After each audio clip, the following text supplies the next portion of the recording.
Hogwarts, rising as Harry's twin with power. Episode 186, 16-year-old Voldemort. Look.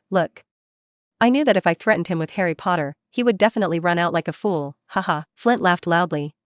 The Slytherins next to him laughed at Darren loudly. Darren noticed that several of the students had reluctant expressions, apparently unwilling to come over. Let me out. Let me tell him. A somewhat uplifting voice sounded in front of everyone. Then Darren saw a Slytherin student scooping out a black diary from his arms. Then he stroked his wand on his hand, and blood came out of his hand. The diary was attached to the wound. Adult. Lord Dark Lord. Swear allegiance to the Dark Lord to the death. Voldemort. Or the younger version, the 16-year-old Voldemort. The case is solved. He said that these Slytherins knew his strength, and even if they were not accustomed to him, they absolutely did not dare to face him, and those who should apologize would apologize. Not to mention, he was invited here alone. So, in addition to overestimating Darren's father, they were backed by Voldemort. Thinking of the gaze that the system had given him the last time, Darren was helpless. When he got this reward, he knew that this soul fragment would definitely come to the door. Voldemort would have been nice to him in first grade because he wanted a child, and his ability to see that Darren had his bloodline. But this 16-year-old Voldemort, presumably did not see his bloodline. He must have heard the basilisk mention Darren. Then it was thought that Slytherin had another heir. One mountain does not allow two tigers, so he came to him. Darren sighed. Don't know what this guy wants to do with him? He remembered the gaze given by the system to Tom Riddle, which could be attacked by Tom's soul. Then the rest, he was not afraid at all. Think of the forged card given by the system. Good fellow, even the card for the aftermath of the scene was given to him. Finding that Darren was not speaking, the 16-year-old Voldemort across from him was obviously a little upset. He gave a perfect smile and then held out his hand to Darren and said, I want you to obey me, I know who you are, and I think you should know who I am. These servants of mine said, last year you and your brother defeated me. At this point, he showed a look of disbelief on his face. But he went on. That I'm weak, poor. It's not the same. I was when I was young, and you came to my side, obeyed me, and I wouldn't kill you, dreaming. Darren sneered. He took his wand out of his pocket and looked resolutely at the 16-year-old Riddle. Brother has not been afraid of you, and I will not be afraid of such a you, even if you are strong and how, you are not like this. Ding, father plus 20, ding, father plus 10, ding, father plus 10, ding. This time there were only 6 fathers worth reminding, and apparently only 6 people were moved. Others were indifferent. Maybe. Forget it, look at the performance of these people. Darren looked at Tom's transparent body with a mocking expression on his face. Tom Riddle was furious, and he asked the Slytherin students behind him to go up and capture Darren. Although the students were a little frightened when they thought that it was Voldemort in front of them, they still pounced on Darren with great momentum. Pass out. The flames are raging. Bang bang bang. 10,000 ants bite. Terrifying scorpion. As those people approach, Darren did not hesitate to release the spell. One is more cruel than the other. Man poured a slice. Even if 6 of them hid behind the others and didn't move, Darren did the same. 16-year-old Tom was shocked. He opened his mouth, looked at the students around him, and said in disbelief, impossible, that's what you call stupid Darren Porter. Obviously these people say that Darren Porter is stupid. Obviously, he has the strength to dominate Slytherin, but he sticks to the bottom line, as long as others do not provoke him, he will let others bully. But now? Who is this god of black magic? This kid is more like a dark devil than he is, right? My lord, he is Darren Porter. Save us. Yes, sir, you kill him quickly, I can't hold on. Kill me quickly. One Slytherin student after another fell to the ground in horror, each one dead. Flint was so frightened that he almost fell to his knees. He just claimed to be the boss of these people, so he didn't rush up. Now he was extremely glad he hadn't attacked Darren. Nor did he think that Darren would be so ferocious. You can't do that. If only the professor knew. You're done. Watching Darren turn his gaze to himself again after dealing with the men, Flint shouted in a panic. For people like you, even if I are expelled, I will not let them go. Darren said with a pale face.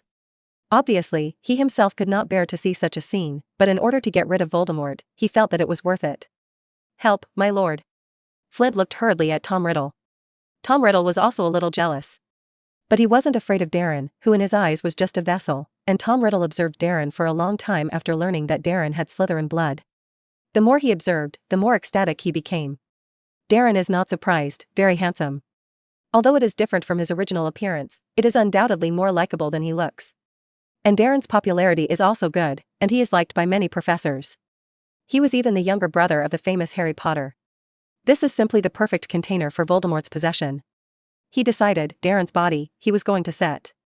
When he took Darren's body, he quietly unified Slytherin and made himself the Dark Lord earlier. Then cast the Soul Reaper spell on Harry Potter. Or poison Harry Potter. In short, quietly get rid of Harry Potter. When he is invincible, he will appear in front of everyone again, as before. This time, no one stopped him from unifying the wizarding world. No one stopped him, he was going to kill all the muggles.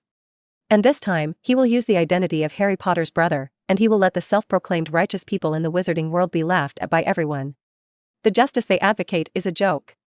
Episode 187, Using Forged Cards. Tom Riddle thought it through. He brought these people with him just to make Darren afraid and to make Darren come and submit to him. Just let his soul touch Darren, and he can swallow Darren's weak soul. Then become the real Darren. Who knew that not long after this appeared, these Slytherin students who said they were powerful were all knocked down. There was only one Flint left, still waiting for his help. If you call him over, I'll let him die. Tom Riddle licked his face and said. He knew he should have let these students give him directly to Darren. But he thought that heir, also the heir to Slytherin, was going to give Darren a great death ceremony. Who knows, somewhat awkward. Flint regretted it now. He should have known a long time ago, what kind of big man could a Dark Lord who worked with these students be a big man? Missteps. Also take Darren to the Dark Lord's side. Well said, what if Darren doesn't go? Wait a minute? Flint suddenly thought of why he had brought Darren out. So he shouted, Darren Porter, don't you want to know the secret of Harry Potter? Even if you just kill me, there are Dark Lords who know the secret. Can you kill us? Can you kill the Dark Lord? After Flint shouted, he found that Darren's face was a little pale. Apparently, he was also worried about the problem. So, you come, as long as you come, I will destroy the secrets of Harry Potter in front of you, right here, you can't come with you. Flint stood next to Tom Riddle and said it was a conspiracy. This made Tom Riddle almost scold. In this case, who will come and find death? The little cub on the other side is not a fool. Obvious pitfalls, no fool will come. It was just that he was scolding, and suddenly saw that Darren really hesitated to put down his wand. Hurry up, or we'll turn this secret into fireworks all over the school. Flint showed a sure expression. He knew that Darren would have to be so threatened. Knowing that the Dark Lord was so useless, they might as well have used this method to lure Darren out earlier, and then let him be beaten by them without fighting back. What a loss. But now that Tom Riddle was still here, he certainly didn't dare to say anything, and could only face Darren with an inevitable expression. This fool would become like this in the face of Harry Potter. Really? When I come, you must keep your promise and dispose of that secret. Darren pursed his lips and said with a pale face. Flint was more sure. So he took out his wand and said arrogantly, you must give me your wand. Darren's body trembled. But he still nodded, except for your weapon. Flint threw out a spell. Darren's wand flew high and landed on the edge of the Black Lake. Okay, here you go. Flint laughed. Just in a place he didn't see, Darren was touching the wand in his arms, looking down and showing a funny expression. Didn't expect that? He has an aura of wand that will not be lost. Throw it away and you'll be right back. Why might something like a wand be lost? Flint certainly didn't know. He urged Darren to come over. Darren pursed his lips and walked over to them with heavy steps. Tom Riddle's pearl-white hand landed on top of Darren's head. Right now, the body belonged to him. He laughed wildly. It's just that. How come? His soul attack was useless? Did you find that there is no use? Darren stopped pretending, and he looked up amusedly at Tom Riddle and Flint alone. You can't kill me, you don't have a magic wand. Your wand in. Your magic wand. How come? Flint looked at the place where Darren's wand had just fallen, which was empty. And Darren's wand was in his hand. Oh, you're stupid? Brain pumping to death. He waved his wand, more carelessly than before. Tom Riddle suddenly understood that Darren had been pretending before. I understand, you are also a person who wants to be a demon king, that's why you pretend to be so good, no one has found your horse's feet. Even I. But I think you don't understand a lot of things now, you need me to think about it, I can't kill you, then you keep me, you can get a lot of knowledge. Dumbledore hid a lot of things, do you know Horcruxes? Do you know immortality? Tom Riddle struggled to convince Darren. Darren looked at him and nodded thoughtfully, when he was overjoyed and thought Darren would be stupid enough to leave him behind. A magic wand appeared in front of his eyes. Death is coming. Why did you arrest me? Help. Tom Riddle cried out in pain.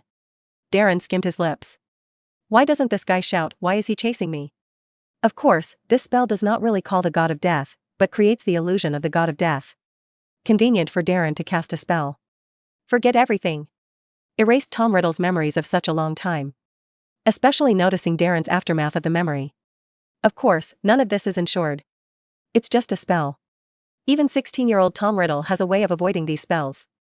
System, use fake cards, fake the ones I think. Ding, forged card used successfully. Forged cards can change the real scene for a while, and even Voldemort can't escape such a change. So the spells that Darren had used before were just a little punishment for Tom. Forging cards is the end of the day.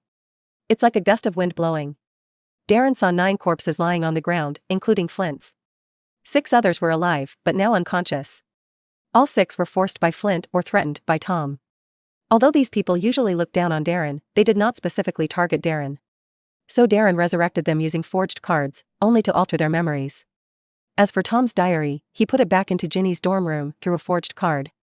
Well, the plot doesn't change. He was also planning to brush father values and temporary missions from Harry. Episode 188, The Restless Lady Pomfrey. Of course, in addition to these, Darren's body became even more scarred. These injuries look unbearable.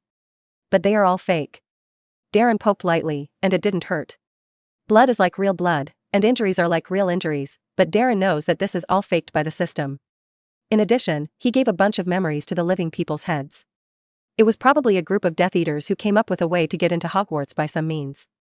Flint and their gang of Death Eaters forced his little poor boy here, ready to catch him and use it to lure Harry Potter out. Who knew that there was a conflict between them, a cannibalism between them? And Darren complained to Ade, and stood in their way, fighting with those people. So scarred. But there were too many of them, and Darren's strength could not be maintained for a long time, resulting in him not protecting those who died. But he also fought hard to get injured, using large-scale killing magic. It was just that Darren was not strong enough in the end, and that magic did not hurt those people much.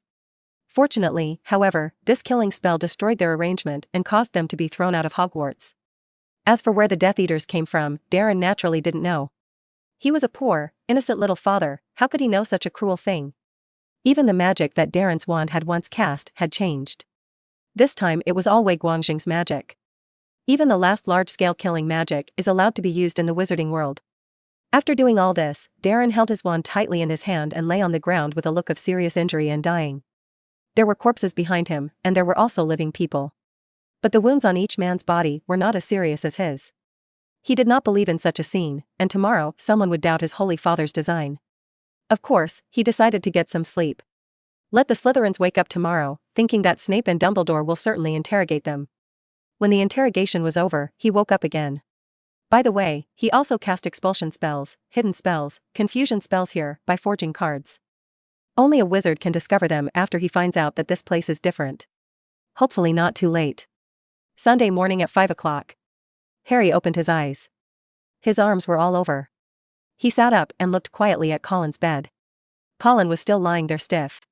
He was holding a pair of cameras in his hand, and a mushy smell wafted from inside the cameras. Colin is a new first-year student this year. It's Harry's little fan. Every time I saw Harry, I would ask to take a picture of him. So last night in the middle of the night. He may have been because Harry had been sucked out of the bone in his arm by Lockhart and was ready to come over and take a picture of Harry. Who knows and doesn't know why, but she was so annoyed by the petrification of Harry, like Lady Loris. He was chased by a wandering ball yesterday by Quidditch, and later by the unreliable Lockhart who took the bone in his arm. In the middle of the night, I also saw the elf named Dobby. It says that 9 3/4 of the platform are closed by it. It is also said that the wandering ball is also done by it. I heard it was because Hogwarts was in great danger. It wanted Harry to drop out of school and go home. Harry grabbed it and asked what danger it was. Who knew that before the question could be asked, Dumbledore and Madame Pomfrey came in carrying the petrified Colin in. And the house elf named Dobby also ran away. Are you awake? After breakfast, let's go back. By the way, go see Darren. Darren must be very worried. But why hasn't the child come yet? Logically, at this time, he should have come over and waited. Was he angry? Madame Pomfrey said with some uneasiness. Harry frowned. He didn't even want to eat breakfast. I put down the plate, got dressed 3 times and 2 times, and ran straight out. You haven't eaten yet? No, I'll go to the auditorium to eat later.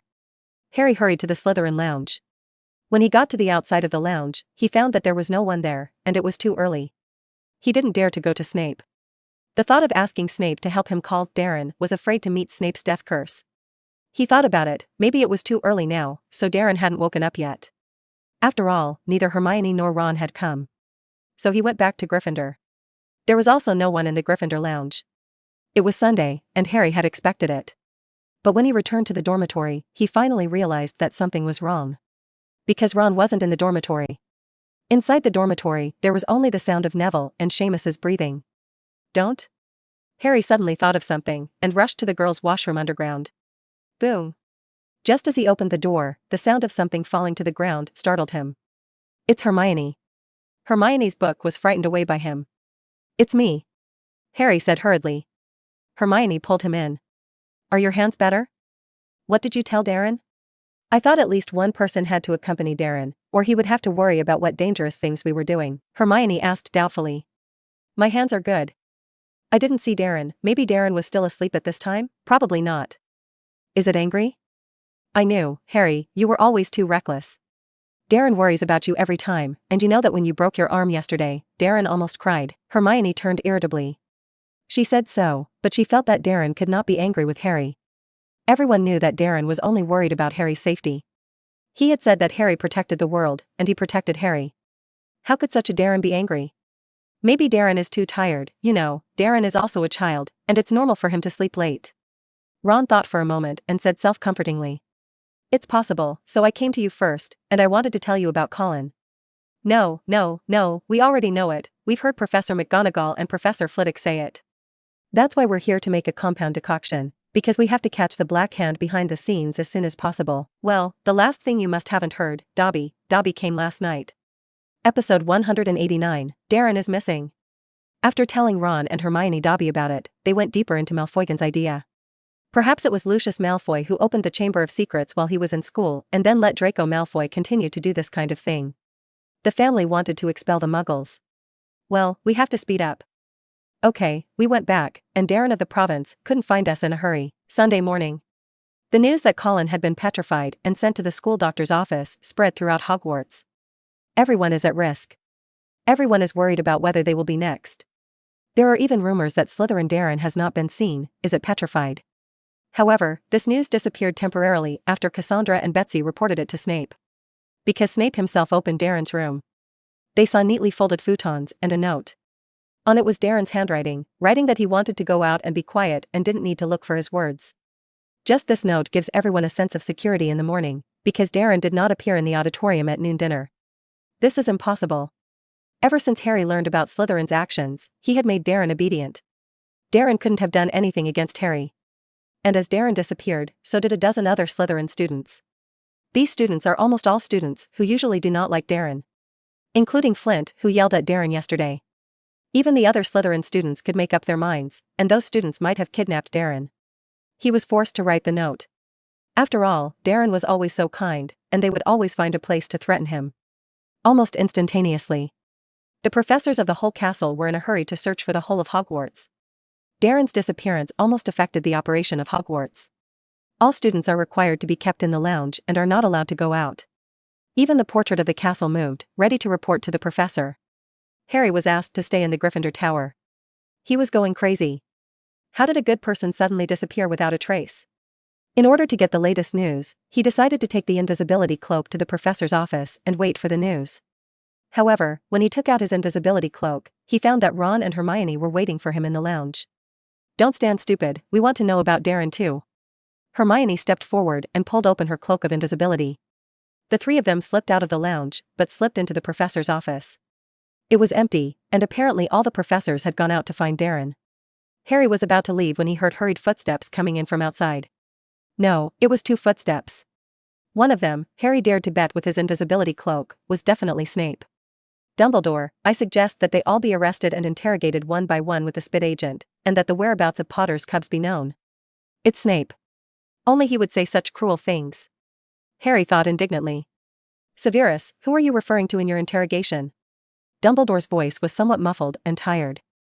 Apparently the old man was under no easier pressure than others. Of course it is. Snape stopped talking. He squinted his eyes and looked at a place. Harry's ear shrank a little. He felt as if Snape had spotted him.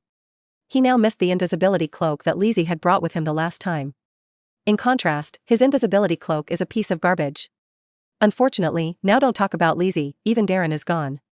If Snape wasn't looking for Darren right now, Harry would even wonder if Snape had killed Darren. This gloomy and greasy professor always had an unspeakable dislike for him and Darren.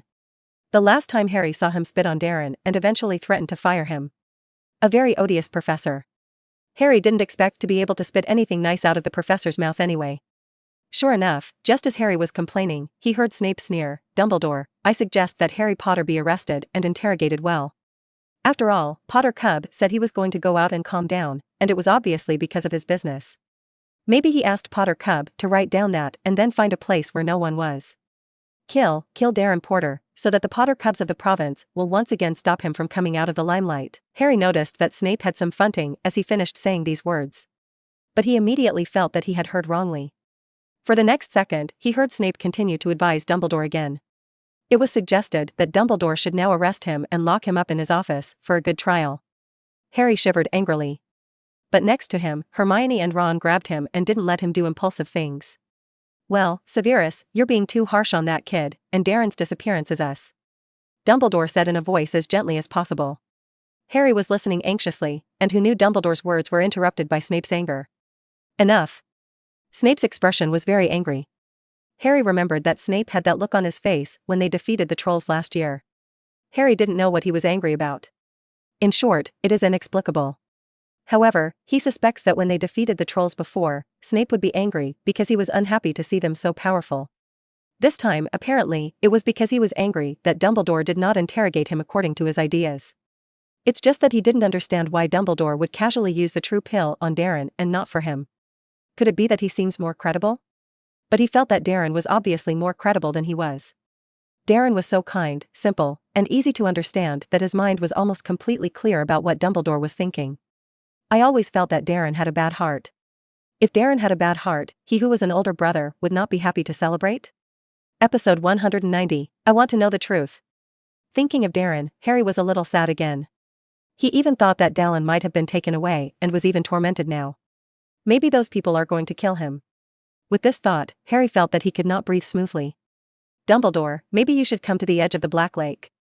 An unusual silver-white tabby cat rushed to the middle of Dumbledore and Snape, and he uttered these words in Professor McGonagall's voice. Harry noticed that before the tabby cat could finish speaking, Snape had already left in a black robe. And even Dumbledore, who had been trying to stay as calm as possible, ran out with him for the first time with some gaffe. On the edge of the Black Lake. "Oh, my God," Harry heard Hermione's voice, and he looked back to see that Hermione's eyes were already filled with tears. "I passed by there several times in the morning, but I never wanted to look for it there. Maybe Darren was there, he might still be tormented, maybe he was watching me pass by." Harry suddenly felt a stomachache. Because he also passed by there in the morning. "Guys, don't say it, are you going to go to the Black Lake?" Ron said anxiously. "If they don't go, they may have to wait for the notice after the fact." Harry and Hermione, alerted by Ron, ran after Dumbledore and left. They were no longer willing to hide their footsteps, which would slow them down. "This is it." As they ran out of breath, they finally saw where Dumbledore had stayed. The scenery there was almost the same as usual, but except for Lockhart, the other professors were all solemnly tapping their wands in the air. "I've seen this scene before, and the person is trapped in this spatial position. The reality of our life is that the people inside may have been through it for 100 years. Lockhart said with great interest. Harry couldn't imagine Darren turning white-haired. Lockhart continued. "Of course, it is also possible that this is a time node. After he enters here, he is thrown into the past, and grows up from the past." Harry began to think desperately about whether he had ever seen anyone who looked like Darren before, because he understood that Darren was traveling back in time and would definitely want to find him. "There's a confusion spell cast here, and an invisibility spell," Professor McGonagall said solemnly. Lockhart quickly changed his mouth. Yes, I remember, I once saw this in Wallong. Someone cast a confusion spell and an invisibility spell there and then opened it to see that inside was a large area of corpses, and it turned out to be a battlefield." Harry was about to cry. He imagined Dallin on the battlefield. Darren must have been terrified. He had always been so kind, how could he possibly want to see a corpse? "Found it." Dumbledore's voice interrupted Harry's fantasies. Then he saw Dumbledore knocking somewhere in the air, and then chanting some incantation in his mouth. Suddenly, the surrounding scene changes rapidly. Just now, the green grass was stained with blood. There was a strong smell of blood in the air. And there were a dozen people lying on the ground. Harry saw Darren at a glance. He clutched his wand in his hand, as if he were confronting someone before he fell. His body was almost stained red with blood. Harry almost pounced on Darren. He shook his forehead and touched Darren's nose. This was a sigh of relief. Get out of the way. An exasperated voice appeared next to Harry, and before Harry could react, one hand lifted him up and threw him aside. Harry stood up angrily, and then saw Snape. He used his wand to cast a few spells on Darren's body, then took out a few bottles of potion from his body and poured them all into Darren's mouth. Because Snape's expression was so fierce, Harry almost thought it was poison. Fortunately, Professor McGonagall next to him had been holding a wand to probe Darren's condition. After a few bottles of potion were poured down, she was relieved. But he still said with some throat, Albus, I will send this child to St. Mungo, the other students. The rest of you send it, St. Mungo. Harry had heard of this place. This is the hospital of the wizarding world. Madame Pomfrey's medical skills were superb, and in general, students who had any problems would be sent to Madame Pomfrey. But Professor McGonagall wants to send Darren to St. Mungo. Professor, Darren he. Good boy, go back, Darren will be fine. Professor McGonagall wiped her tears, and she hurried away with Darren in her arms. Harry could barely control his tears. He found that Hermione was just like him. They were all crying. At this time, not a single professor cared to drive them back to the castle. They looked ugly at the students one by one. Eventually, Professor Freeway reported, in addition to Darren, there were a total of 15 Slytherin students, 9 students died, and only 6 students were alive. They were not too badly injured, and I believe that after drinking the potion that Severus had just given Darren to take, they would be able to wake up immediately. Everyone looked at Snape. Snape sneered, how could I possibly have so many precious potions? Those precious potions, even I have to save them. Harry thought he was a liar, because when he had just given Darren the medicine, he didn't look a little sorry. So he thought Snape was just too lazy to take the medicine. But he kind of didn't understand why Snape was willing to give Darren medicine. Was it for Dumbledore? Maybe it was, after all, Darren was his younger brother. He defeated Lord Voldemort as a child, and although he didn't know how to do it, Dumbledore still valued him. Because of the importance attached to him, he often suspects that Darren is doing something wrong. Snape received Dumbledore's salary. He certainly had no way of rejecting Dumbledore's request, so he would be a little nicer to Darren. Snape is as annoying as ever. I brought my medicine, perhaps, Dumbledore, to wake up these students now and tell them what really happened? Madame Pomfrey came from a distance and said in an angry tone. Thank you, Bobby, for getting them to wake up as soon as possible. We need to know the full truth of the matter before the Ministry of Magic arrives. Episode 191, Interrogating Students. Headmaster Dumbledore, can we also listen? Darren is my brother and I have a right to know what happened to him. Harry stood in front of Dumbledore, and he looked firmly into Dumbledore's blue eyes. Dumbledore noticed that even Ron and Hermione were like this. Well, I wonder why don't you guys go back to the Gryffindor common room at this time? Maybe you take it for granted that you are violating school rules. Snape interrupted Dumbledore. Of course, he was also interrupted by Dumbledore. Well, Severus, don't say that about them. Harry does have a right to know what Darren went through, he's Darren's family. Harry noticed that Snape's face was flushed. Obviously he was very angry. So go. Dumbledore. I heard that a student was injured, and that's your level of management. You always let them stay in such a dangerous environment. You are too much. I want the school shareholders to jointly remove your principal. Before Dumbledore could leave with everyone, Lucius had already walked in from outside. He had an angry look on his face. It seemed as if his son had been seriously injured. This made the other professors at Hogwarts not understand it at all. But they thought Lucius was here to find things. Well, we may need a little help. Lock your tongue and seal your throat. Dumbledore's wand pointed at Lucius. He couldn't make a sound anymore. He tried to untie it with his wand, but looking at Dumbledore's expression, he still didn't move. Oh, my dear, I hope we should go to an environment where no one is disturbing us next. Before the arrival of the Ministry of Magic. I'm not willing to do anything illegal, but...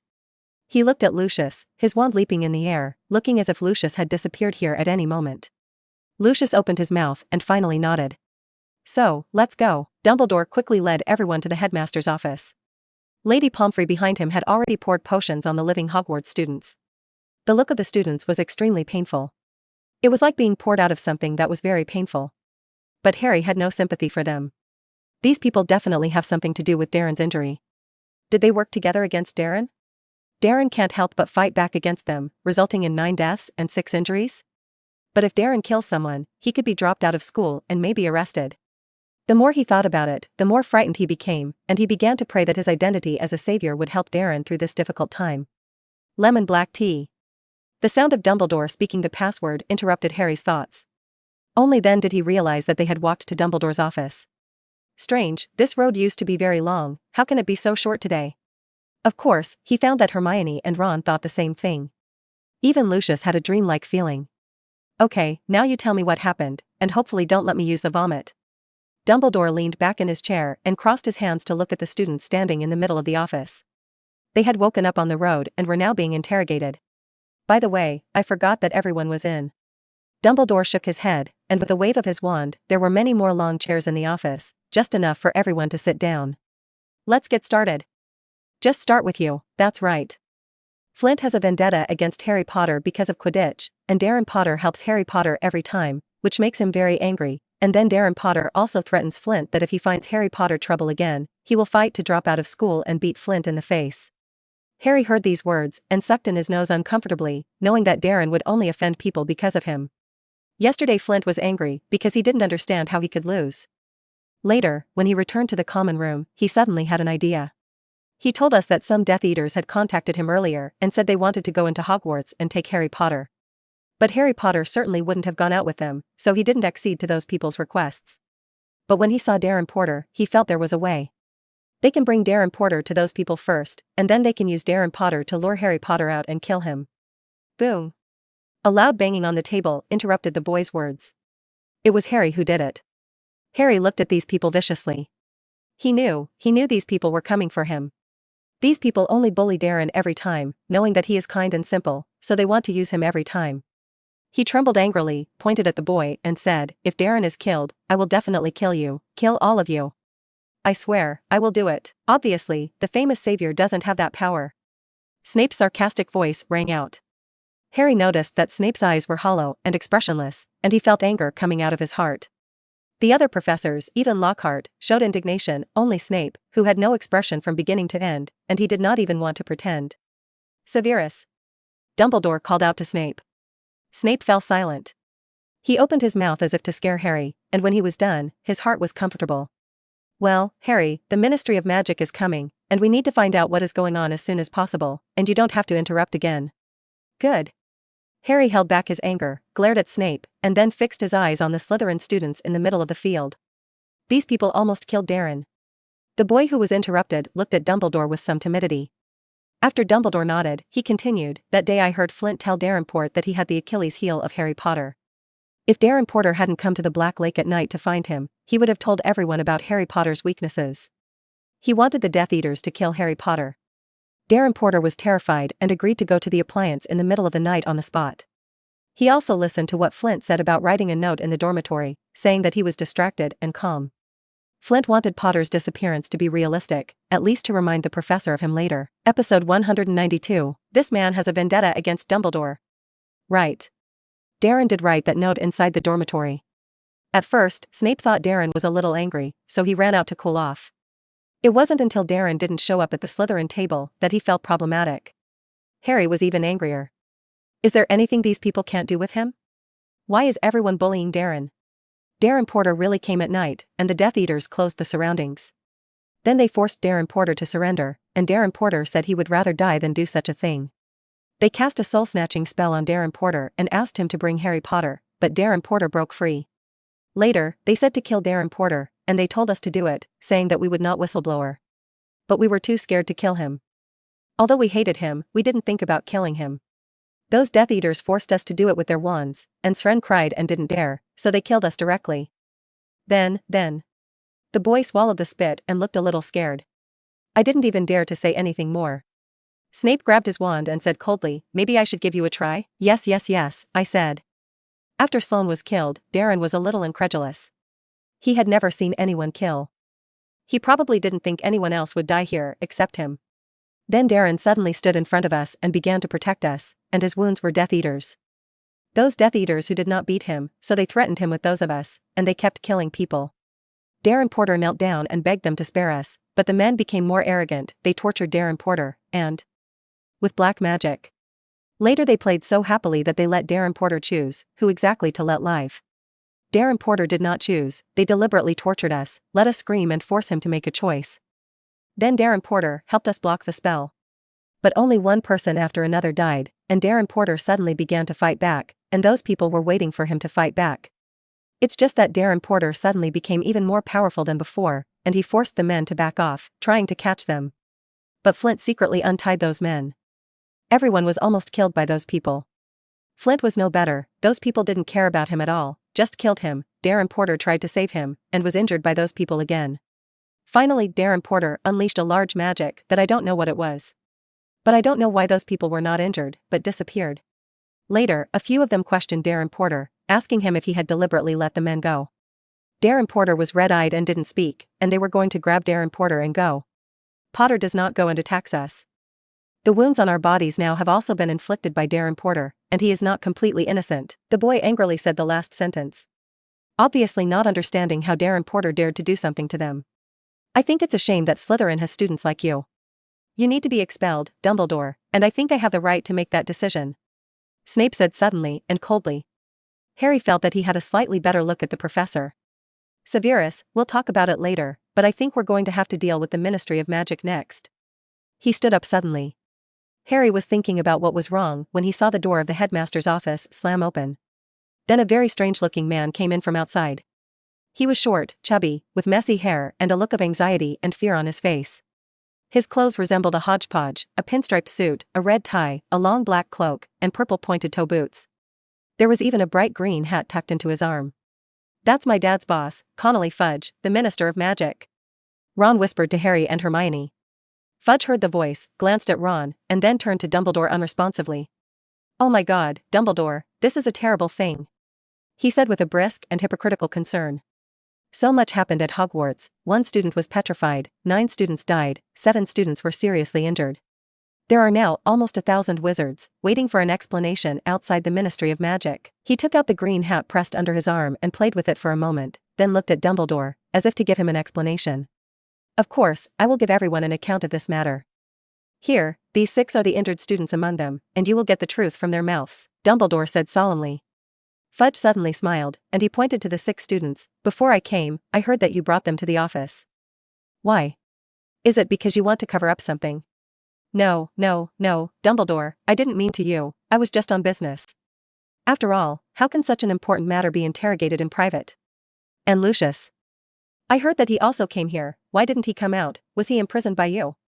Haha, I'm just kidding, Albus, you can't joke about it, can you? Harry didn't quite understand what Fudge was trying to say, but he could understand that the Minister of Magic seemed to have a vendetta against Dumbledore. No, he might still be a little afraid of Dumbledore. And Lucius, as mentioned by the Minister of Fudge. Harry glanced quietly at the great Malfoy. He had indeed been locked in the throat by Dumbledore, and had been coerced into coming here. This Malfoy mister won't sue, right? Harry was a little worried. However, he believed that Dumbledore could solve it himself. Mr. Minister, I'm here. The great Malfoy gracefully walked out of the crowd. He was still wrapped in a solid black travel cloak, and a pair of cold eyes made people breathe when they looked at him. Still, Harry looked carefully at Dumbledore, fearing that Dumbledore would not be able to control Lucius. Episode 193, No one knows Potter better than I do. Harry had thought that Dumbledore would not have noticed his gaze. Who knew that when he looked over, he found that Dumbledore was also looking at him. After noticing his gaze, he nodded without a trace. Harry guessed that Mr. Malfoy the Great should be fine. Really?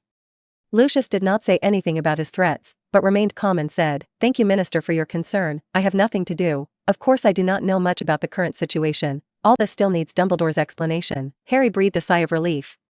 This one doesn't make it bad, he just thinks it's good. I don't know what Dumbledore did. Sure enough, the greatest white wizard. It's just that Harry can't admire the headmaster a little. Because he had seen Dumbledore ask Snape to give Darren the real thing. So now that he saw Dumbledore, he was very wary. But he still admired Dumbledore's ability to handle things. Unbeknownst to him, however, Dumbledore was also a little stunned. He nodded to Harry, just to tell him that it didn't matter if Lucius messed up. He can fix it. But it did not occur to him that this Malfoy mister did not say it. Dumbledore suspected that the Malfoy might have other plots, but instead of taking it to heart, he looked at Fudge with a serious expression and said, The surviving children are here except Darren. As for Darren still not waking up in St. Mungo, I think with so many children can already tell a lot of things. Well, Dumbledore, you don't need to teach me how to do things. Fudge snorted, and he looked at a few Slytherin boys, and the corners of his mouth showed a cruel smile and said, "Come on, kids, maybe you should tell me who caused this attack. Could it be that someone did it for their own selfish desires?" "Fudge, no one would want to see such a scene, except those Death Eaters," Dumbledore said angrily. "Ha, I'm just asking, of course I believe Hogwarts doesn't. So, don't you tell me what's going on?" Fudge glared at the students, and he tried to make them frightened with his eyes. He knew that these students would definitely say in front of him the option that was best for them. Really? It's Darren. It's all Darren. He let go of those people. If it wasn't for him, those people might not have been able to run. One of the 6 Slytherin students panicked and pushed the blame on Darren. "Fart. Darren is here to save you." As soon as his voice dropped, Harry's voices, and those of Ron and Hermione rang out as they were angry. These people simply don't say how badly Darren was injured for them, just thinking that in the end Darren didn't catch the fire. "Darren should have let you all die there," Harry said viciously. Fudge's eyes looked at him, then drawn to the lightning-shaped wound on his head. "Oh my god, this is Harry Potter. I heard that it was his brother who had the accident, right? Dumbledore, you say this will not have some connection? For example, someone did this in order to control the Savior. He tried in vain to kill the brother of the Savior. Only in the end he did not succeed and led to the deaths of other innocent students?" Fudge asked in a strange way, and his expression looked very triumphant. But he still tried to show an expression of concern for the country and the people. Dumbledore's expression became more serious. "Fudge, who are you referring to?" Wasn't I asking you?" "Dumbledore," Fudge said with a smile. Harry was finally sure that the Minister of Magic didn't hate Dumbledore, he hated Dumbledore. After some verbal remarks, Fudge finally took all the students here. "And it has been determined that the truth will be made public as soon as possible and that a court session will be held after Darren wakes up. As a party, I want him to be present, and he also needs to tell all the judges about everything he's been through. So, everything after Darren Porter will be taken over by the Ministry of Magic, and we will take him directly to court when he wakes up," Fudge said haughtily before leaving. Harry was so angry that he wanted to rush up and argue with Fudge, but Hermione and Ron caught him. "Well, that's already the best outcome, and if Fudge doesn't treat Darren because of your offense, you know, he's probably going to die," Hermione said irritably. It wasn't until Fudge had left the office completely with someone that Harry sat down in his chair bitterly. "Well, the next class is suspended, so that students don't run around, and the food will be delivered to their common room, Severus. You send these kids back." "No, Headmaster, I still have a pot of potions in my office, and I don't have time to do this kind of kid-taking thing right now." Snape skimmed his lips, and when he finished, he turned and left the office. Obviously, he didn't want to see Harry. "Headmaster, I'll go." Professor Flitwick squeezed out a smile. Harry and they were taken out by Professor Flitwick, and when he went out, he subconsciously looked back. I saw the headmaster's blue eyes, followed by the principal's somewhat stunned expression. "He knows." Harry's heart skipped a beat. Then he denied the illusion he had just had. For just now, when he looked into Dumbledore's eyes, his mind seemed to see the scene of the day they were eavesdropping in Dumbledore's office, wearing cloaks of invisibility. But the thought passed in a flash. He felt that he was just too weak-minded, which is why he felt that Dumbledore already knew about it. In fact, this is all a figment of the imagination. How can there be things that see people's memories? Coupled with the fact that he found that Snape didn't seem to be gone yet, Snape stood in the hallway outside Dumbledore's office, looking at Harry with disgusted eyes. When Harry saw his eyes, he forgot everything that had just happened. Through the Darren Porter incident, I seem to have a little feeling, the boys with the surname Potter are indeed Lou Buck, brainless guys. Severus. Darren was just too kind, he didn't think about it that much, you shouldn't say that about him. Professor Freeway looked at Snape unhappily, he interrupted Snape's words, Snape's lips curled, he ignored Freeway's words, looked straight at Harry, and said sarcastically, "Phillips, you don't know Potter as I do, there are reckless factors hidden in their veins. So, Bo, especially let me find out that you do something to track the professor again, otherwise I will fire you." Harry suddenly realized. Snape was still the asshole who hated him so much before, he hadn't changed for long. Episode 194, The Black Hand Behind the Scenes. Darren woke up only after his 3rd day in St. Mungo. Snape's potion is not a human drink at all. He suspected that the guy was in the sleeping pill every time, and adding a small amount of the healing potion would cause him to sleep for a long time every time he drank the potion.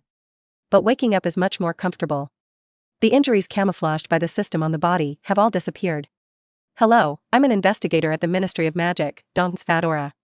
The minister came and asked me to give you a brief interrogation, hoping that you would tell the truth about what had happened." And there will be court hearings tomorrow, and hopefully you will be prepared. Well, didn't those students interrogate them? Does the truth still need to be asked about him as a poor, freshly injured student?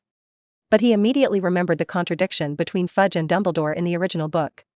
He had expected that Fudge would not get into trouble with Dumbledore until Dumbledore announced that Voldemort had returned.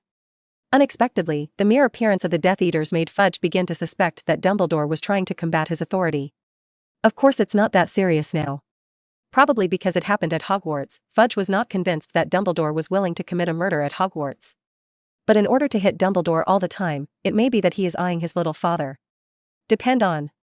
Darren scolded. It's really good to be deceived. If he were a true little father, he would not be bullied to death by these people. Go to court and not let Dumbledore approach him in advance.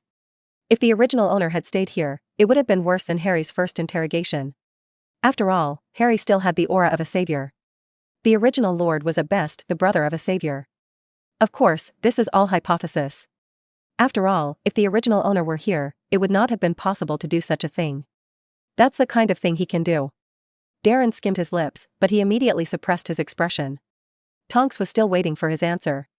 He sat up pretending to be difficult, and then said with a miserable face, "What happened then?"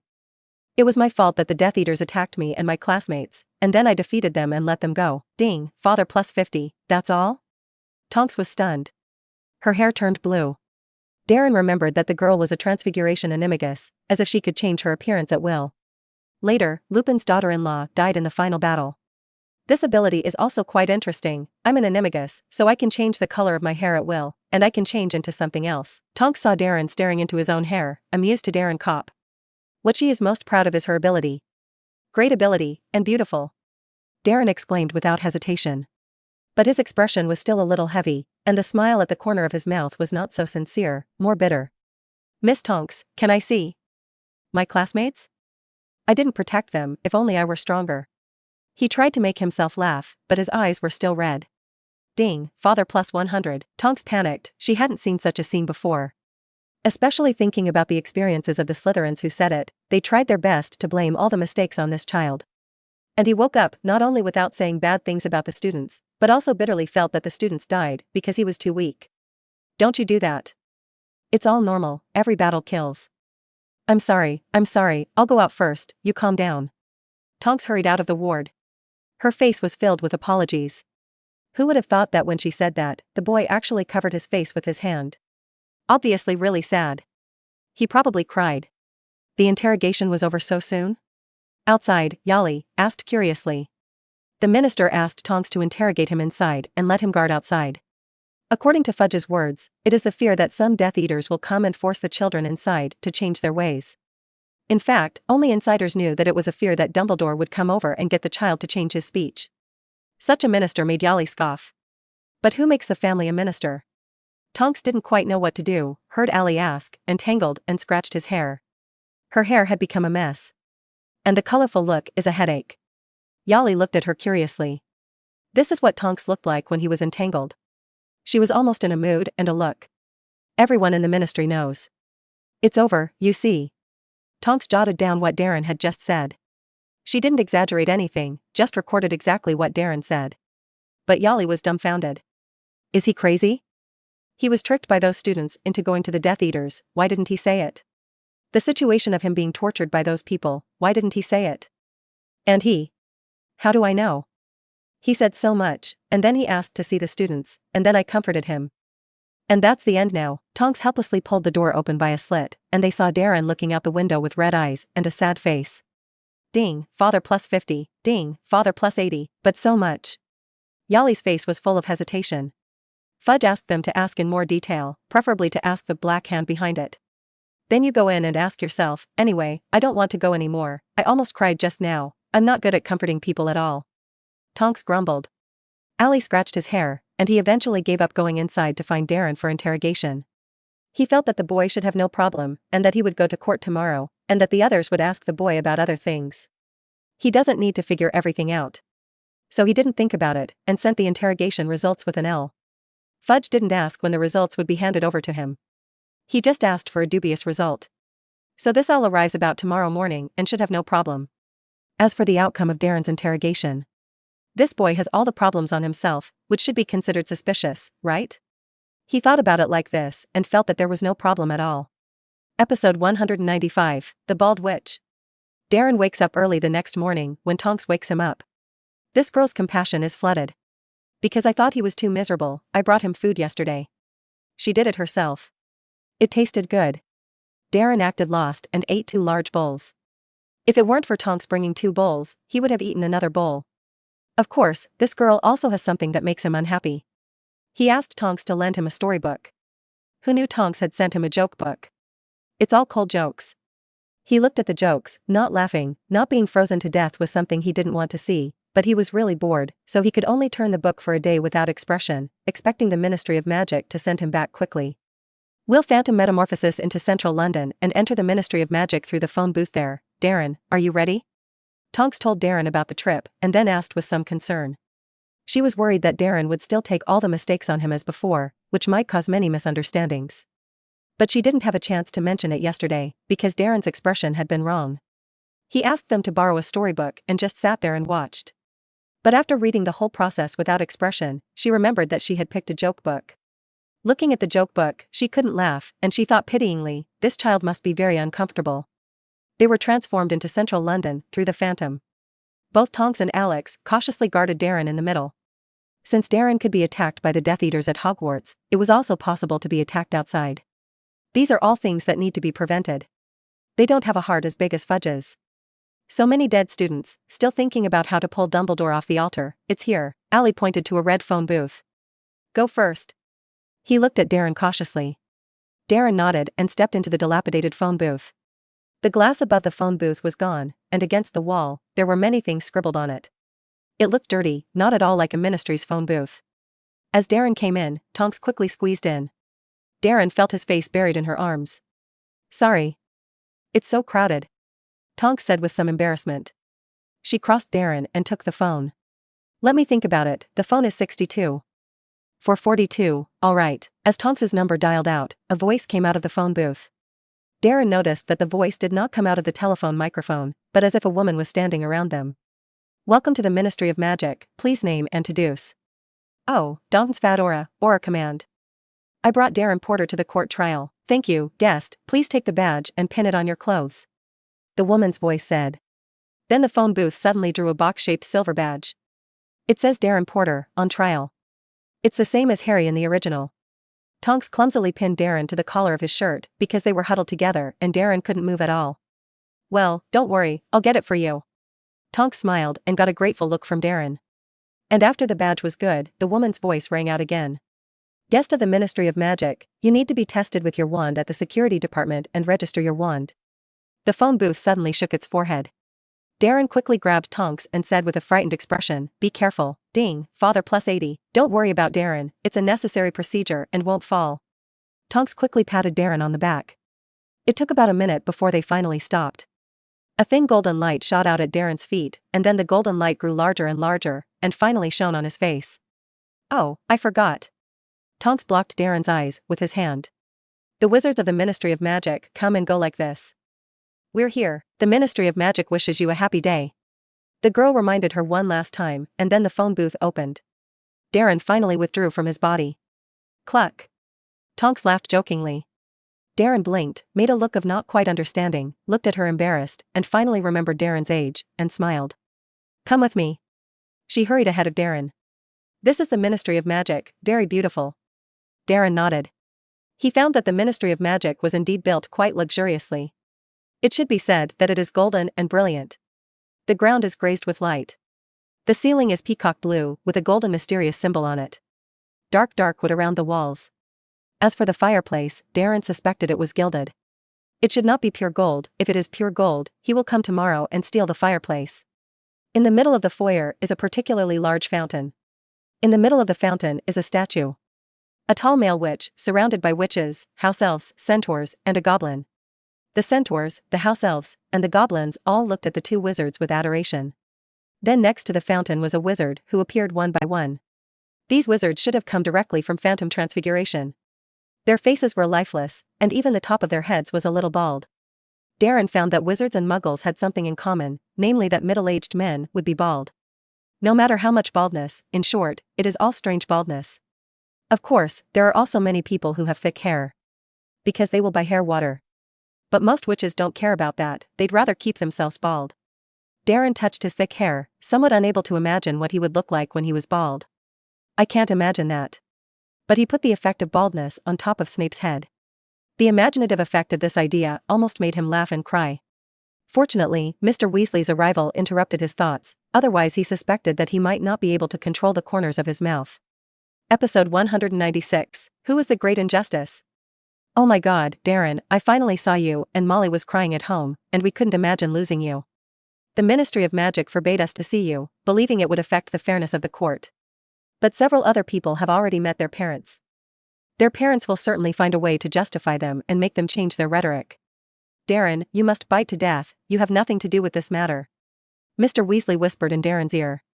Tonks turned his head, pretending not to hear. If she could really get Darren to change her mind, then she wouldn't have to worry. Sir. Darren simply called out to Mr. Weasley, and his eyes slowly turned red. Mr. Weasley suddenly felt bitter. He hurriedly wiped his tears.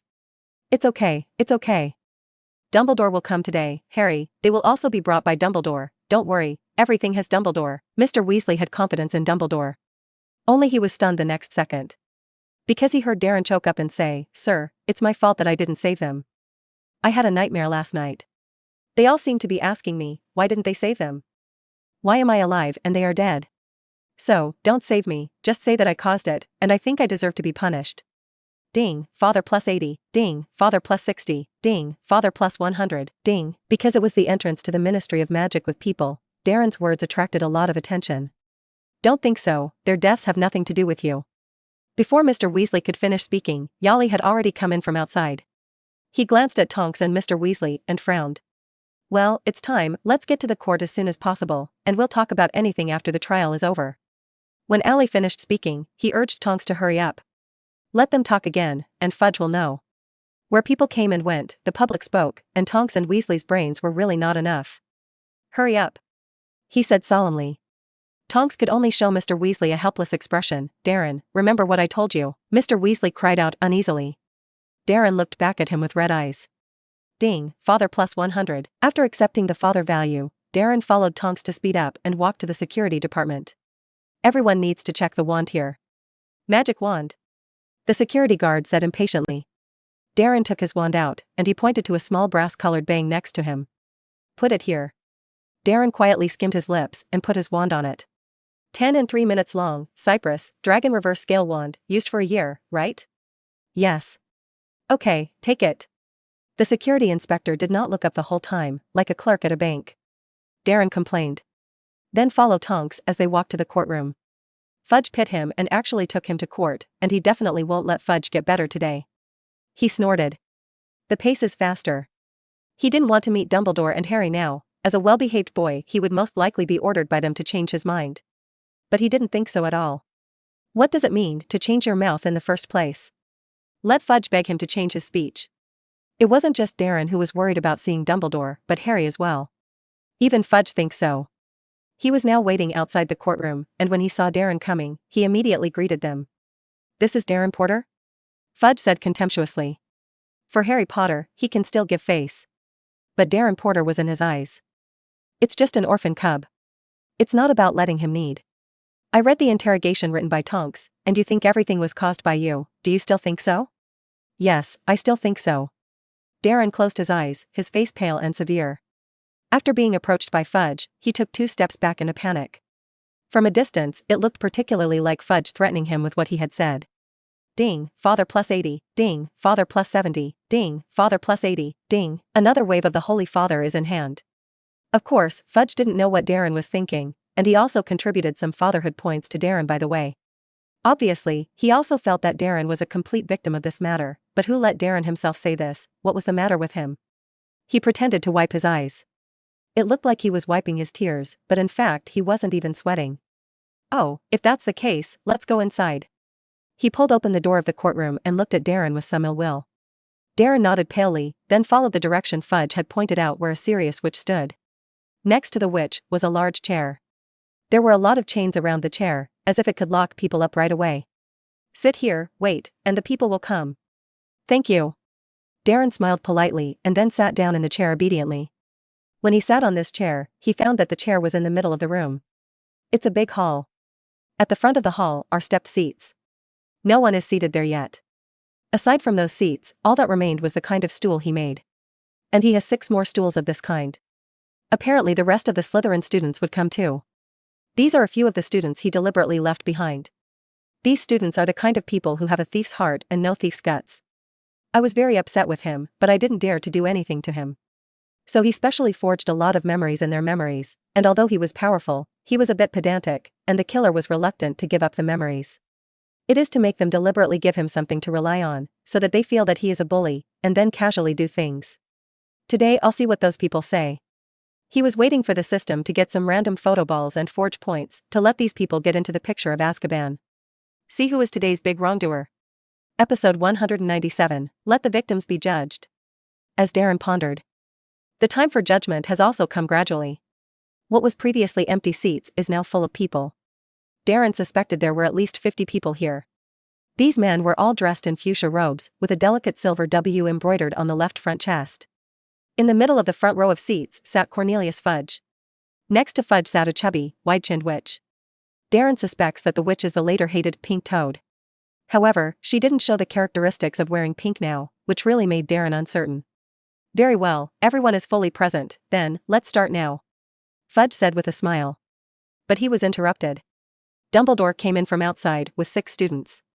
I think we may still have 6 protagonists missing. How can we be interrogated by one Darren?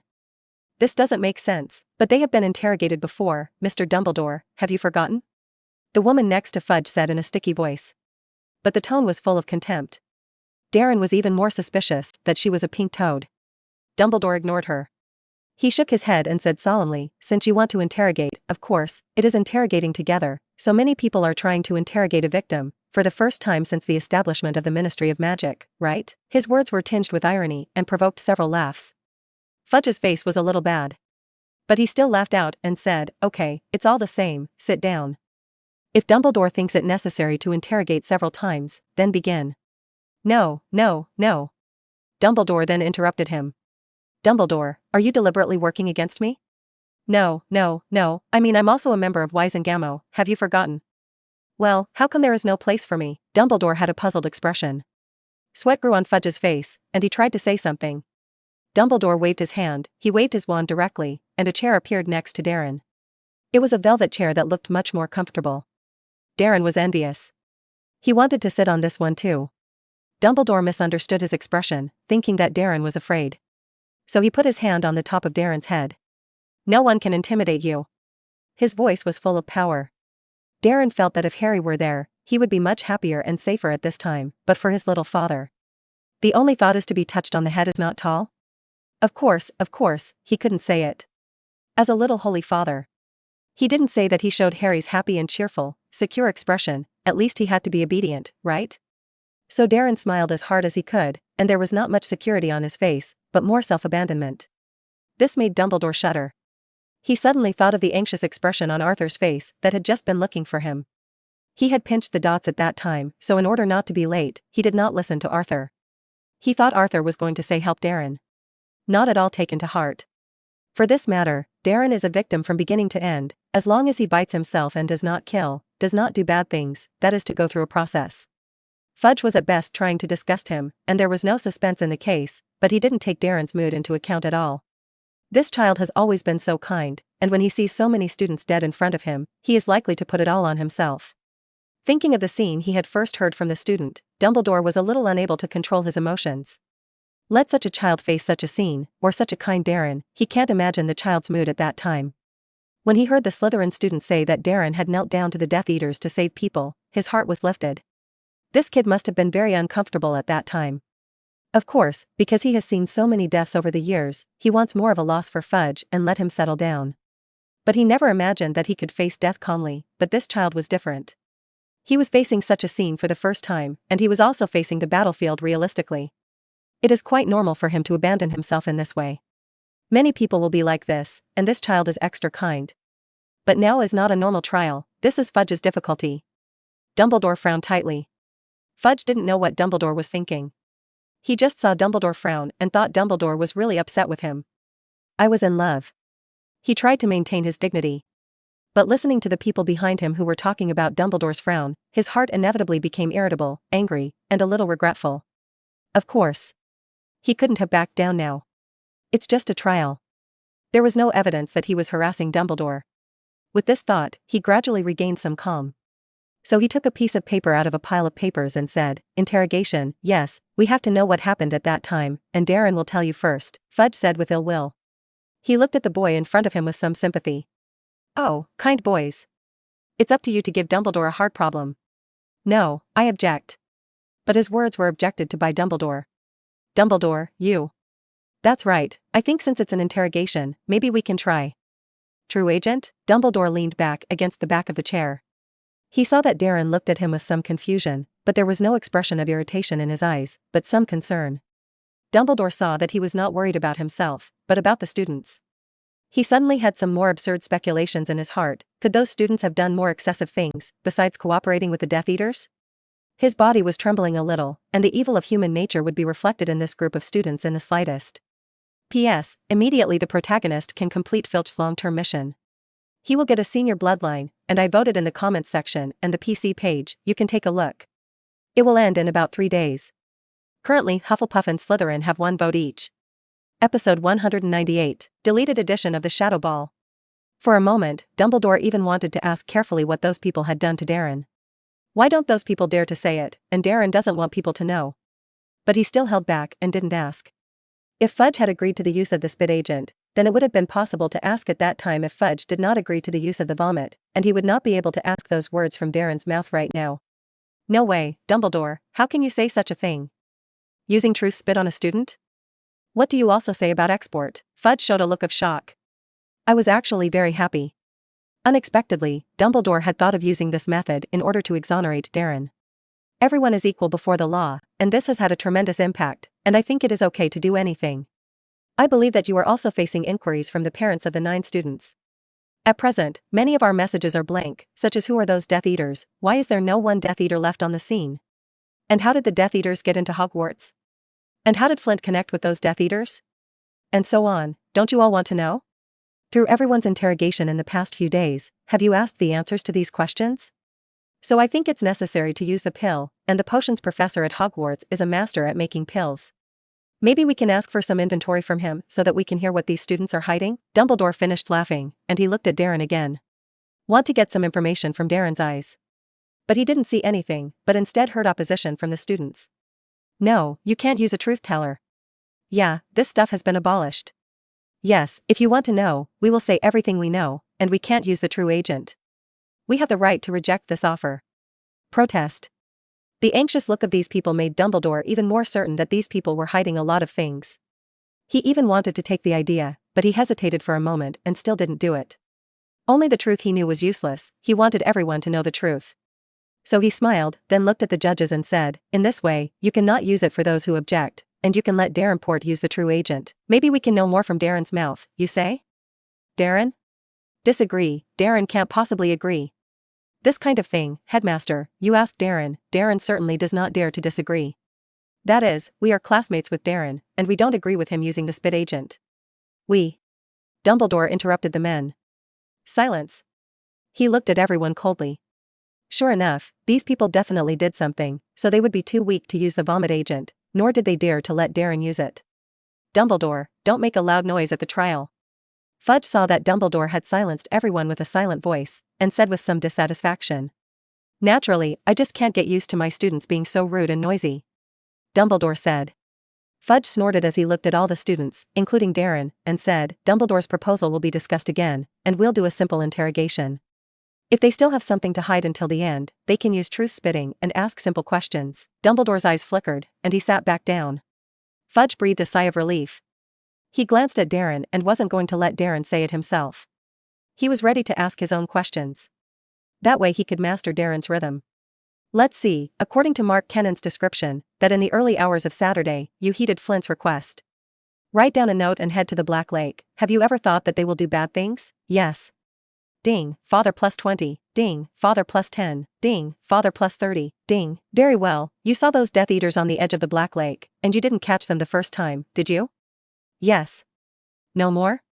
Fudge is a little confused, just a pair of words? And then there is no point in the meaning of wanting to explain? But this is also good, he just wants this student to give Dumbledore more problems. See how Dumbledore can justify him. Then what follows is Conti's confession, he thinks you deliberately let go of the Death Eaters, what do you say? Fudge asked excitedly. Darren looked back at the student named Conti. Boy. On the surface, these people did not dare to attack him, but it was very quick to shirk their responsibilities. Lean, can't stand. System, get a picture ball and put out the pictures that I have in my head. In the name of Death Eaters, by the way, let's get a cut version. Give these people a chance to defend themselves, and then release more, and get them into Azkaban. Ding, need to deduct 3,000 Holy Father value, is it deducted? Buckle it. Darren comforts himself that men should invest themselves in moderation. Smart men already spend money. But it was still heartbreaking. This made him not have to act on those students. Darren showed a look of disbelief. He just looked at the boy named Conti like that. Conti lowered his head in panic. It was just as if he had thought of something, and he showed a praying look at Darren. But he forgot that this was the courtroom, not the school, and there were dozens of people staring at them. Finding this expression on Darren's face was a bit of a shock to even Fudge. These people really don't want faces. Victims are also expected to help them lie. Not sure what Darren would do. Logically, anyone with a little brain will not admit to this crime. This is a great sin. Of course, he didn't expect Darren to confess to the crime, how could he get the victim to admit such a crime? It really made Darren admit this crime, and the wizarding world must not scold him for being brainless and unworthy of being this minister. Although Fudge wanted Dumbledore to suffer more, he did not intend to make all wizards think that he was a fool. So, he asked again. Darren Porter, did you deliberately let go of the Death Eaters? Yes. Ding, father plus 50, ding, father plus 40, ding, father plus 60, ding. After Darren accepted the father's duty, he sat down in his chair, looked at Fudge with a pale face and said again, yes, I deliberately let them go. Nothing? Tell me why you let it go. What the? You say yes? You are crazy? Fudge almost jumped up in shock. Is this kid crazy? Episode 199, Darren Porter is simply poisonous. Fudge was shocked and angry. What the hell is going on with this guy? Is it really good to the point of stupidity? Or was he really caught a big fish? He glanced at Dumbledore's serious expression, and all kinds of thoughts came out of his mind. He said if he could get Darren Porter to really say the specifics of his collusion with the Death Eaters. Will Dumbledore be accused of cultivating a small Death Eater with his own hands? And this little Death Eater is also Harry Potter's younger brother, so Harry Potter's savior identity has become less noticeable. Maybe they'll all be discredited? So, tell me, how did you let them go? Ding, sensing that there is a scene of the Holy Father system playing around the host, now release a temporary task, to say a bunch of false words in a stuttering tone, and when he is finished, he looks at Fudge with a bitter smile and shows an expression of asking for his opinion. Ding, after the mission is completed, get the illusion of Umbridge, does the host take the task? This. The system went with him. He had intended to take down all the worst accusations and finally push them on Fudge. The students were able to see their parents in advance, and it was clear that Fudge had collected the money. Since he had received the money, it was normal to threaten him with this little pity. That's why he was at the door of the courtroom and acted like he was scared off by Fudge. Look, even the time has been given to Fudge. I didn't expect the system to go with him. Just don't know this reward, what is Umbridge's illusion? Pick up. Seeing that Fudge had begun to wait anxiously for his answer, Darren quickly clicked to pick it up. We can't make the minister wait for it. He bowed his head, and then his face became even paler, and he seemed to think for a long time before he remembered how to answer. I'm using a large phantom transfiguration magic that I am in the book. I've seen this spell. Just thinking about the destination can transfer people away. So I used this magic to get all of them away. He stuttered, and the words he said were simply ridiculous. Because the donkey's lips are not right for the horse's mouth, it is like a makeshift patchwork answer. Fudge was stunned because he didn't dare to think about whether he should help Darren correct his mistake. In his silence, he didn't notice at all that Darren had set his sights on him. After finding that he did not react, his face was even more pale and bloodless, and his body unconsciously trembled. It was like remembering some terrible consequences. Don't. Everyone looked at Fudge. Could it be that Fudge forced the kid to say this? Ding, congratulations to the host for completing the mission and getting the illusion of rewarding Umbridge. Umbridge delusion, Umbridge always sees you as his own. The moment you look at Fudge, Umbridge seems to understand something. What you do, in her eyes, is what the minister has signaled you to do. Of course, if you do it too outrageously, Umbridge may doubt your IQ. Forehead. All right. It turned out to be this illusion. And if it is done outrageously, it will also be suspected by Umbridge's intelligence. Darren complained about the Toad's IQ and suddenly thought that if it was the 5th grade, Umbridge would really come to Hogwarts like the original. Maybe. Could he be Umbridge's most trusted person? This is really outrageous. Of course, it is still the trial that is the most important. Fudge has returned to God. His expression was a little suspicious of life. He had already determined that Darren was indeed a victim and would not be a Death Eater. His previous little abacus was completely destroyed. But now there was a problem, and he had to get Darren to change what he had said before. If Darren had confessed his guilt in this way, and they had put them in the Daily Prophets Daily, he might have thrown the Ministry of Magic clean in the face. He was then ousted by his competitors. In the name of a fool like him. Depend on. He felt angry. How did it suddenly become like this? I already knew that he wouldn't let Darlene Porter come to trial. This Darren Porter is simply poisonous. The kindness that had previously made him think he could add to Dumbledore's blockade had now become a lock to his death. In order to make Darren change his mouth, he squeezed out a kind smile and said, "This spell you said will not let go of those Death Eaters, so don't be kidding, Minister. I'm not kidding, it's those people I deliberately let go. I'm a sinner, you arrest me, ding, Father plus 60, ding, Father plus 70, ding, Father plus 60, ding." Darren accepted the Father's value and said bitterly. The self-abandonment on his face was so thick that it was impossible to ignore his mood. It occurred to them that Darren had just experienced a war that was not a small war in the wizarding world. 9 wizards died. He himself was seriously injured, how could he not be sad? The Aurors would conduct psychological counseling after each war. Darren is still a child. He blames himself for the deaths of others, and it is his sadness that is the performance. They shouldn't have interrogated him at this time. It's just that the 6 students next to Darren didn't have such a performance. It is precisely because of the performance of those 6 students that they will feel that this time things are not too big. Or rather, they feel that this matter has little impact on these children. Who knew Darren wasn't that at all? In this way, compared with those people, they actually thought of a sentence, only good people can be sad and feel guilty. Fudge was also a little moved. But after being moved, there was a deep silence. What does he do? This kind and sick man of Darren Porter, how can he explain it to the outside world?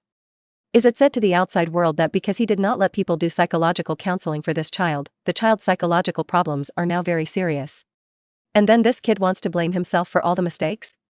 Saying this, Fudge would surely be blamed by Dumbledore, who had long been upset with him. Fudge believed that Dumbledore wanted to get him down whenever he had the chance, just as he had felt about Dumbledore. Episode 200, Why Don't You Believe Him? A large number of beads of sweat appeared on Fudge's face.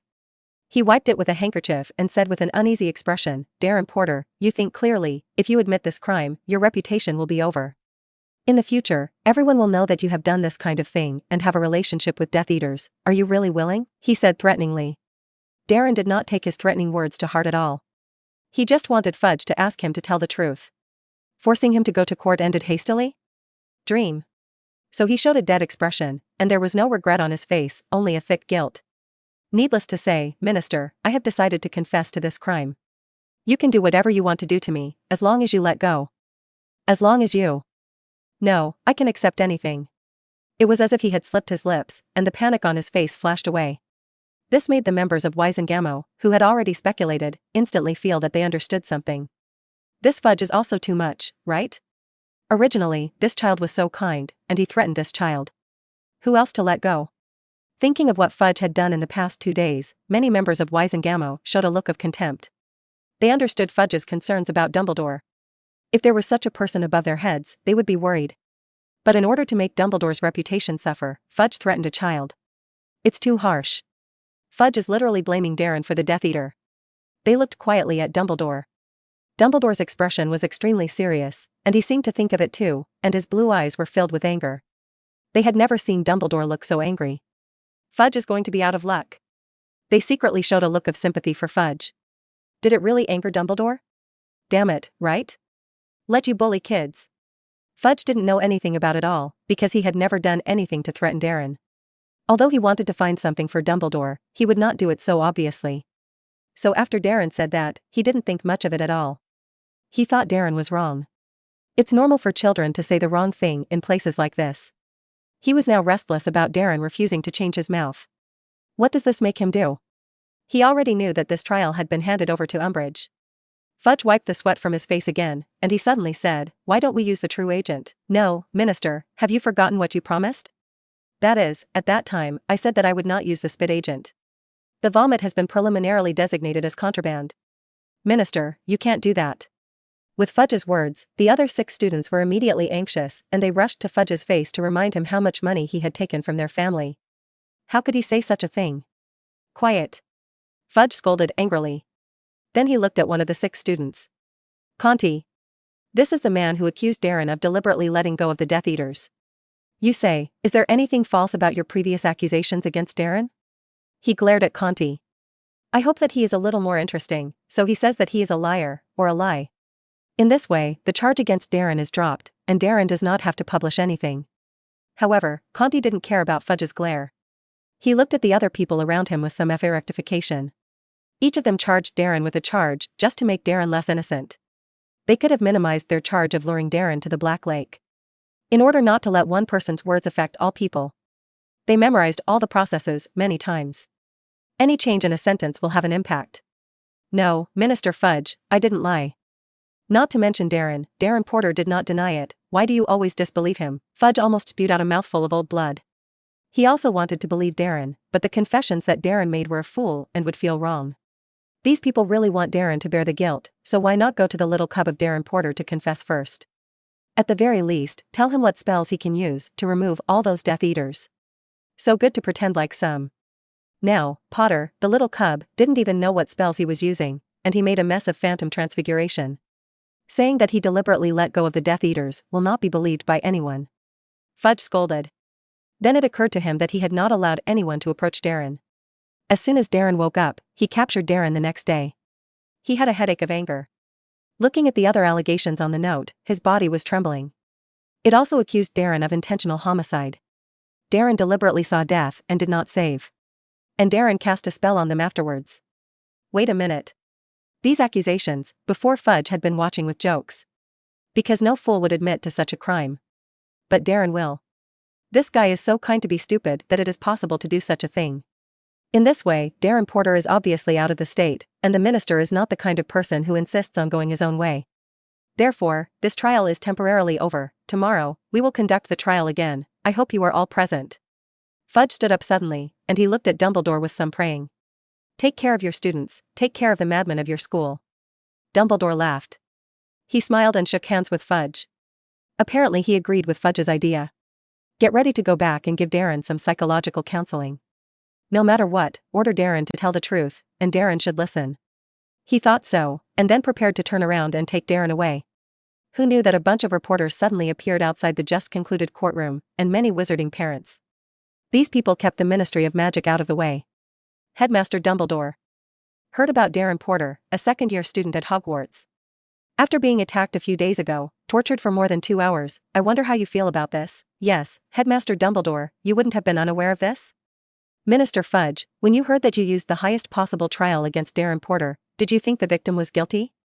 Dumbledore. Mr. Minister. It